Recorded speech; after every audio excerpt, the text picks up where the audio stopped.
Our final speaker has a remarkable story of overcoming challenges. After dropping out of grade 9, he threw himself into business. He eventually started his own company, where 100 people on 4 continents work. He was diagnosed with cancer, and he met the challenge with equal creativity and is now cancer-free. Along the way, he found time to summit Mount Everest, raising money for youth at risk.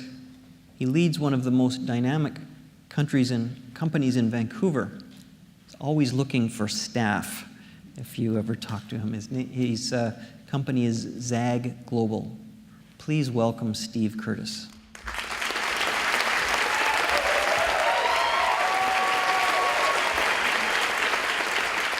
I want to start by asking a question. How much do you love your life? On a scale of 1 to 10, what's your number? How much do you love your life? I want to share with you what my number was. I was a 4. Actually, I was probably more a 2, pretending to be an 8. I was 24. I'd built a company from nothing. I had the car, the house. I was making more money than I dreamed of, but I was living an illusion. I was desperately unhappy. I was miserable. I used sleeping pills. I was an alcoholic. And I was in constant anxiety and pain. The signs that something bigger was going on started with a cold that lasted a little bit too long. And then came headaches that wouldn't go away. And then came the constant stomach pain and the exhaustion. And then just for fun, I got full body stress itches.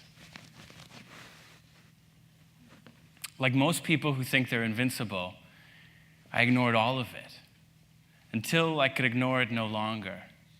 I was 25, and I was diagnosed with a stage 4 terminal cancer. Not just any cancer, but a kind with an unpronounceable name. An orphan disease, as they called it, for which the experts at Harvard and Yale and Stanford all agreed had no cure or treatment. In a few short years, I would be dead. I could still remember what it was like in the doctor's office. I just couldn't compute what he was saying. It took me about a month to tell my mother. How do you tell your mother that her only child is going to die soon?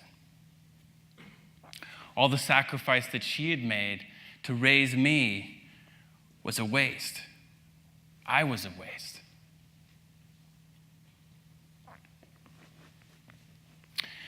Yet somewhere down deep inside, I knew why this had come. I'd pushed too far, too close to the edge, and I'd fallen off.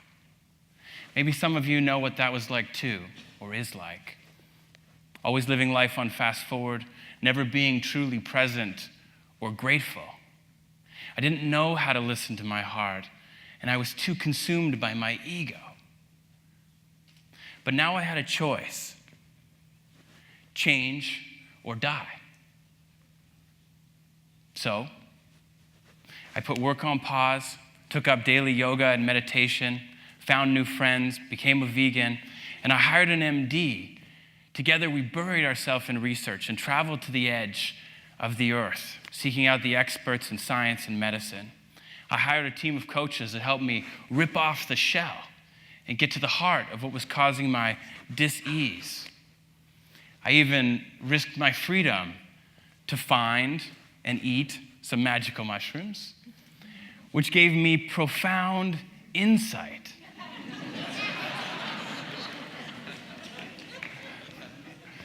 And a whole bunch of interesting, wild, and crazy colors.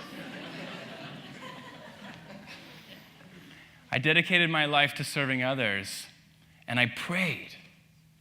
I prayed a lot. Because what else do you do when you have no other options? Slowly, the answers started to come. As I listened to my heart, it spoke. And as I braved its path, my 2 turned into a 6. My disease stopped progressing. As I learned to live an 8 to a 10 every day, all traces of my diagnosis disappeared, leaving me with a perspective that few in this world have. Today at 32, I stand here before you as a walking medical miracle, long past my expiry date, and a very different person. So what did I learn? If you trust your heart and you're willing to push through the fear, truly anything is possible. Anything. And our health is a reflection of our mind. Every external challenge is an internal opportunity. So therefore, how much we value our life really matters. And I ask you again, what's your number? On a scale of 1 to 10, how much do you love your life? Are you a 1 looking for the next ledge to jump off of? Or a 10 savoring every single moment with presence, gratitude, and joy? Even that guy behind you that keeps honking and waving his hands and can't quite figure out what to do with it, in that moment, how do you show up? So the number for each of you, not to share with anybody later, just for you, say it in your mind now. Where you are on the scale matters, but what matters more is what are you going to do about it? Living a 10 out of 10 is a real possibility for everyone here, including you. It's about how we show up with presence and gratitude in every moment. Easier said than done. But the good news is you have a coach built right in, your heart. And if you listen really closely and you wait for it, it speaks. And it always guides you in the direction of your dreams. Follow it, and everything you hope for comes true. Yet along the way, you meet the ego, whose purpose is to hold you back in fear.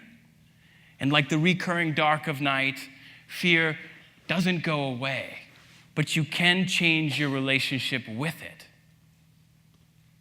Where fear pushes most people away, I say move towards it.